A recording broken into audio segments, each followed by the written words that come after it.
Bismillahirrahmanirrahim. Assalamualaikum warahmatullahi wabarakatuh. Perkenalkan, nama saya Novi Reskia Azhar Ramadhani dengan NIM H0712311069. Jadi di sini saya akan menjelaskan tentang beberapa penjelasan mengenai transformasi digital. Pertama-tama kita perlu tahu apa itu transformasi digital. Nah, jadi transformasi digital adalah proses perubahan menyeluruh dalam cara organisasi beroperasi, melayani pelanggan, dan menciptakan nilai melalui pemanfaatan teknologi. Transformasi ini tidak sekedar digitalisasi, tetapi juga mencakup perubahan model bisnis, struktur organisasi, budaya kerja, serta pola pikir seluruh pemangku kepentingan. Nah, menurut Westerman, Bonnet, dan Misfi 2014, transformasi digital adalah penggunaan teknologi digital untuk secara radikal meningkatkan kinerja atau jangkauan perusahaan. Menambahkan bahwa transformasi digital adalah proses adopsi dan integrasi teknologi digital ke seluruh aspek bisnis yang menghasilkan perubahan mendasar dalam cara organisasi beroperasi dan memberikan nilai kepada pelanggan. Nah, transformasi digital juga berarti organisasi harus mampu beradaptasi dengan cepat terhadap perubahan pasar, teknologi, dan ekspektasi pelanggan. Hal ini menuntut adanya inovasi berkelanjutan, pengambilan keputusan berbasis data, serta kolaborasi lintas fungsi dan ekosistem. Selanjutnya, ada pun ruang lingkup transformasi digital. Yang pertama ada transformasi proses bisnis. Digitalisasi prosesnya yaitu mengubah proses manual menjadi otomatis dan terintegrasi seperti penggunaan ERP, RPA, dan workflow automation. Otomatisasinya itu mengurangi pekerjaan repetitif dan meningkatkan akurasi melalui teknologi, misalnya chatbot untuk customer service atau RPA untuk input data. Contohnya yaitu Bank BRI yang mengotomatisasi proses kredit mikro dengan aplikasi Brispot, mempercepat pengajuan pinjaman dari 2 minggu menjadi 2 hari. Nah, selanjutnya transformasi pengalaman pelanggan. Personalisasi yaitu menggunakan data dan AI untuk memberikan pengalaman yang relevan dan personal, seperti rekomendasi produk di Tokopedia atau Netflix. Omnichannel-nya itu pelanggan bisa berinteraksi lewat berbagai kanal seperti aplikasi web, toko fisik, call center secara seamless. Nah, contohnya itu Blibli yang mengintegrasikan layanan online dan offline sehingga pelanggan bisa membeli online dan mengambil barang di toko fisik. Selanjutnya transformasi model bisnis. Dari penjualan produk ke layanan berbasis langganan, misalnya Microsoft Office 365, platform digital Gojek dan Grab atau sharing ekonomi. Ekosistem digitalnya yaitu kolaborasi dengan mitra startup atau pihak ketiga untuk memperluas layanan dan inovasi. Contohnya yaitu Gojek yang berkembang dari ride hailing menjadi super app dengan layanan pembayaran, logistik, dan gaya hidup. Nah, selanjutnya transformasi budaya organisasi. Yang pertama ada agile dan inovasi. Budaya kerja yang adaptif, kolaboratif, dan terbuka terhadap perubahan serta inovasi. Digital mindset. Nah, seluruh karyawan itu didorong untuk berpikir digital, belajar teknologi baru, dan beradaptasi dengan perubahan. Contohnya yaitu Telkom Indonesia yang membangun Digital Amuba, inkubator internal untuk mendorong inovasi digital di seluruh lini bisnis. Dan yang terakhir adalah transformasi infrastruktur dan teknologi. Yang pertama ada modernisasi infrastruktur yang dimana migrasi ke cloud, pengguna edge computing, IoT, big data, AI, dan blockchain. Keamanan cybernya, peningkatan sistem keamanan untuk melindungi data dan transaksi digital. Contohnya yaitu Bank Mandiri yang menggunakan hybrid cloud untuk mendukung layanan digital dan keamanan data. Selanjutnya adalah tren global transformasi digital. Seperti yang dilihat dari tahun 2002 sampai 2027, fokus utama investasi global yaitu AI, cloud computing, dan data analytics. Asia Pasifik juga menjadi kontributor utama belanja transformasi digital dunia. Dan sedangkan di sini kita dapat lihat bahwa tren lokal Indonesia yang dimana 80%-nya adalah perusahaan besar yang telah memilih inisiatif digitalisasi, dan 20%-nya adalah integrasi penuh, mencapai tahap integrasi digital secara penuh, dan 150 miliar dolar potensi ekonomi digital, yang dimana potensi pertumbuhan ekonomi digital Indonesia di tahun 2025. Lalu adapun dampak dari transformasi digital. Transformasi digital ini membawa perubahan besar yang multidimensi, tidak hanya pada aspek ekonomi tetapi juga sosial dan lingkungan. Nah, dampak-dampaknya yaitu yang pertama adalah dampak ekonomi.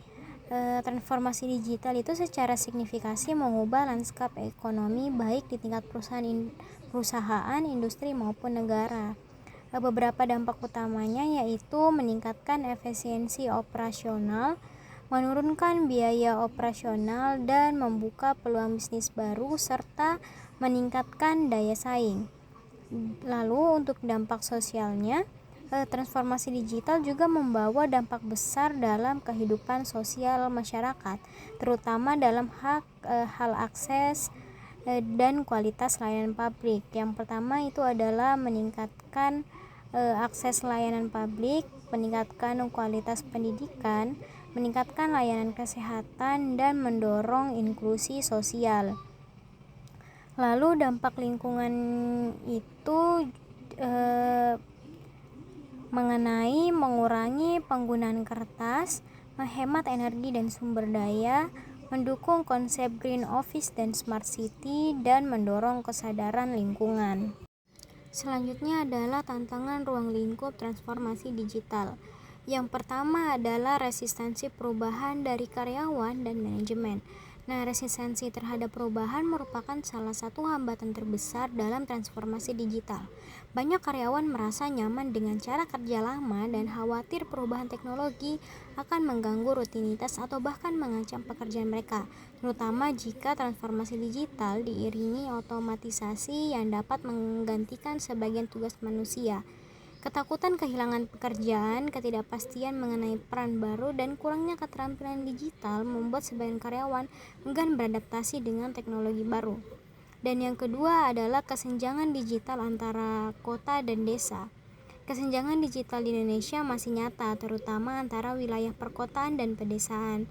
Data EPJI 2024 menunjukkan penetrasi internet di pedesaan mencapai 74%, sedangkan di perkotaan sudah 82,2%. Masyarakat perkotaan lebih mudah mengakses internet cepat dan stabil, sementara di pedesaan masih banyak terkendala infrastruktur jaringan, biaya, serta ketersediaan perangkat digital. Selain infrastruktur, juga rendahnya literasi digital di pedesaan juga menjadi tantangan. Banyak sekolah di desa belum memiliki akses internet atau listrik yang memadai, sehingga pemanfaatan teknologi untuk pendidikan dan ekonomi digital sangat terbatas. Hal ini memperlebar jurang kesempatan antara kota dan desa dalam memperoleh manfaat ekonomi, pendidikan, dan sosial dari digitalisasi. Dan yang ketiga adalah kurangnya talenta digital dan leadership visioner. Transformasi digital menuntut ketersediaan talenta digital yang mumpuni dan pemimpin yang visioner. Namun Indonesia masih menghadapi krisis talenta digital. Hanya sekitar 50% tenaga kerja yang memiliki keterampilan digital dasar menengah dan kurang dari 1% yang menguasai keterampilan digital lanjutan. Kebutuhan talenta digital diperkirakan mencapai 600.000 orang per tahun, sementara pada 2030 kawasan Asia Pasifik akan kekurangan 47 juta talenta digital. Dan yang keempat adalah risiko keamanan dan privasi data. Semakin masifnya digitalisasi meningkat, risiko keamanan cyber dan pelanggan privasi data. Ancaman seperti phishing, ransomware, kebocoran data, DDoS, spyware, dan pencurian identitas semakin kompleks dan canggih. Khusus kebocoran data di sektor kesehatan dan keuangan di Indonesia membuktikan lemahnya sistem keamanan digital di beberapa institusi yang berdampak pada kerugian finansial dan hilangnya kepercayaan publik. Selanjutnya adalah model kematangan digital. Level 1 ada ADHOC atau inisial yang dimana pengguna sporadis dan tidak terkoordinasi. Level 2 ada developing. Inisiatif digital terbatas di beberapa fungsi. Dan level 3 ada define yang dimana proses digitalisasi terdokumentasi dan terintegrasi. Dan level 4 ada integrate di mana strategi digital menjadi bagian integral strategi bisnis. Dan yang level 5 ada optimize, di mana organisasi terdigitalisasi penuh dan terus berinovasi. Selanjutnya adalah indikator penilaian kematangan. Yang pertama, tingkat adopsi teknologi cloud, AI, dan data analytics. Mengukur sejauh mana organisasi telah mengadopsi teknologi terbaru seperti cloud computing, kecerdasan buatan, dan analitik data untuk meningkatkan operasional dan pengambilan keputusan.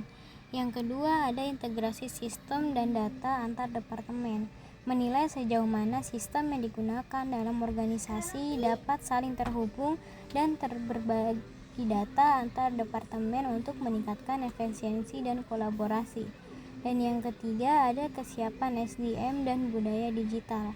Melihat sejauh mana karyawan di organisasi memiliki keterampilan digital yang memadai serta bagaimana budaya digital diterima dan diterapkan di seluruh organisasi. Dan yang keempat adalah pengalaman pelanggan digital. Mengukur sejauh mana organisasi dapat memberikan pengalaman digital yang mulus dan menyenangkan bagi pelanggan, serta bagaimana teknologi mendukung layanan pelanggan.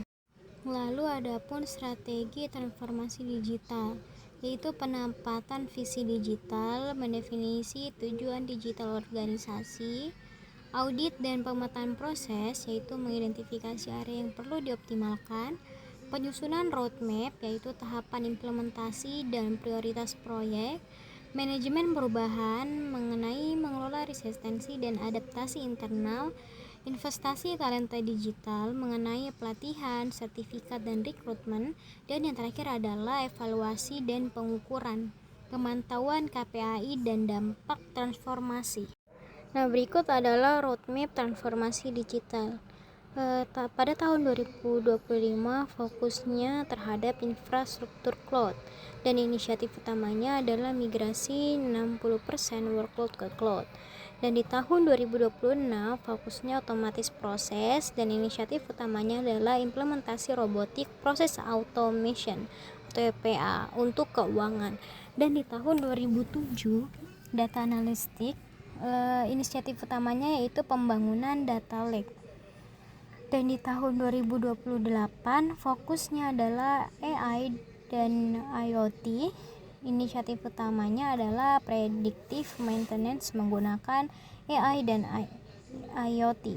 Dan di tahun 2029 fokusnya terhadap transformasi budaya serta inisiatif utamanya adalah sertifikasi digital untuk seluruh sumber daya manusia.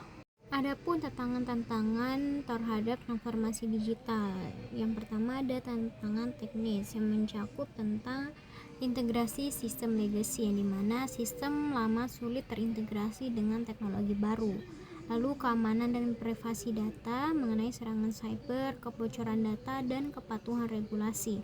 Dan scalability dan reliability di mana sistem harus mampu menangani pertumbuhan bisnis. Sedangkan untuk tantangan non teknisnya yaitu resistensi karyawan, ketakutan kehilangan pekerjaan dan kurangnya pelatihan, lalu keterbatasan anggaran di mana investasi besar untuk teknologi dan pengembangan sumber daya manusia, dan kurangnya talenta digital. Mengenai kesenjangan keterampilan digital di Indonesia. Selanjutnya adalah arsitektur sistem informasi, yaitu kerangka kerja yang merancang dan mengintegrasikan komponen teknologi, aplikasi data, dan proses bisnis untuk mendukung tujuan organisasi. Komponen utama arsitektur mencakup infrastruktur cloud, keamanan dan compliance, dan arsitektur microservices, data manajemen, serta integrasi API, di mana infrastruktur cloud itu mencakup public, private, dan hybrid cloud, sedangkan keamanan dan compliance itu proteksi data dan kepatuhan regulasi. Untuk arsitektur microservice-nya, layanan kecil independen, dan data manajemennya terdiri dari data lake, warehouse, dan analytics, serta integrasi API-nya yaitu menghubungkan berbagai aplikasi. Lalu dampak transformasi digital pada struktur organisasi. Yang pertama pada perubahan struktural, yaitu mencakup pengurangan lapisan hierarki, tim lintas fungsi, struktur berbasis jaringan, tim virtual, dan struktur yang adaptif. Sedangkan untuk perubahan budaya mencakup budaya kolaboratif, budaya inovasi, pengambilan keputusan berbasis data, dan pembelajaran berkelanjutan. Dan untuk dampak transformasi pada struktur organisasi perubahan peran yang dimana mencakup tentang Chief Digital Officer, Data Scientist, Digital Marketing Specialist, dan Cyber Security Experts. Lalu untuk perencanaan transformasi organisasi mencakup asesmen kesiapan digital, penetapan visi dan strategi, desain organisasi baru, dan change management plan, serta implementation plans. Untuk asesmen kesiapan digitalnya yaitu evaluasi kapabilitas teknologi, sumber daya manusia, dan gap kompetensi. Sedangkan untuk penetapan visi dan strategi, definisi visi transformasi, target, KPI, dan roadmap. Dan untuk desain organisasi barunya, perencanaannya terhadap struktur baru, peran, dan tanggung jawab, serta pengembangan talenta. Dan untuk change management plan-nya, perencanaan untuk komunikasi perubahan, pelatihan, dan manajemen resistensi. Dan untuk implementation plan-nya yaitu timeline, alokasi sumber daya, dan mitigasi risiko. Adapun implikasi keuangan transformasi digital, yang pertama ada investasi awal mencakup hardware dan software, konsultan dan vendor, training dan development, serta change management. Dan yang kedua ada biaya operasional mencakup maintenance system, lisensi software, upscaling berkelanjutan, dan super service. Dan yang ketiga ada return on investment mencakup efisiensi operasional, pertumbuhan pendapatan, nilai pelanggan meningkat, serta manfaat inovasi. Adapun risiko dan strategi dari keuangan. Yang pertama untuk kategori risikonya yaitu untuk teknologi, implementasi, dan bisnis.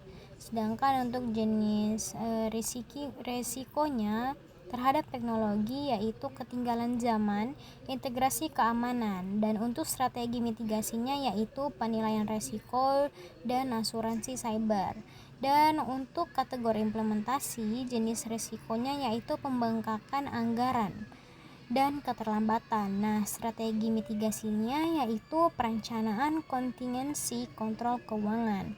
Dan kategori yang ketiga adalah untuk kategori bisnis, jenis risikonya yaitu disrupsi pasar, persaingan, dan regulasi. Dan strategi mitigasinya yaitu monitoring berkala dan diversifikasi investasi. Selanjutnya untuk implikasi sosial transformasi digital. Implikasi sosial transformasi digital mencakup kesenjangan akses teknologi, masalah privasi data, dan perubahan struktur pekerjaan dan perubahan interaksi sosial. Dan yang terakhir adalah strategi pengelolaan dampak sosial. Yang pertama adalah pendekatan inklusif, mencakup tentang aksesibilitas, pendidikan digital, dan program komunitas. Dan yang kedua ada program CSR digital, mencakup literasi digital, inisiatif akses teknologi, dan praktik AI etis. Dan yang ketiga ada manajemen perubahan sosial, mencakup strategi komunikasi, sistem dukungan, dan adaptasi budaya. Dan yang keempat adalah best practice, yaitu pemetaan pemangku kepentingan, penilaian dampak, dan desain inklusif. Nah, itulah penjelasan-penjelasan mengenai transformasi digital yang bisa saya sampaikan. Kurang lebihnya mohon dimaafkan. Sekian dari saya. Wassalamualaikum warahmatullahi wabarakatuh.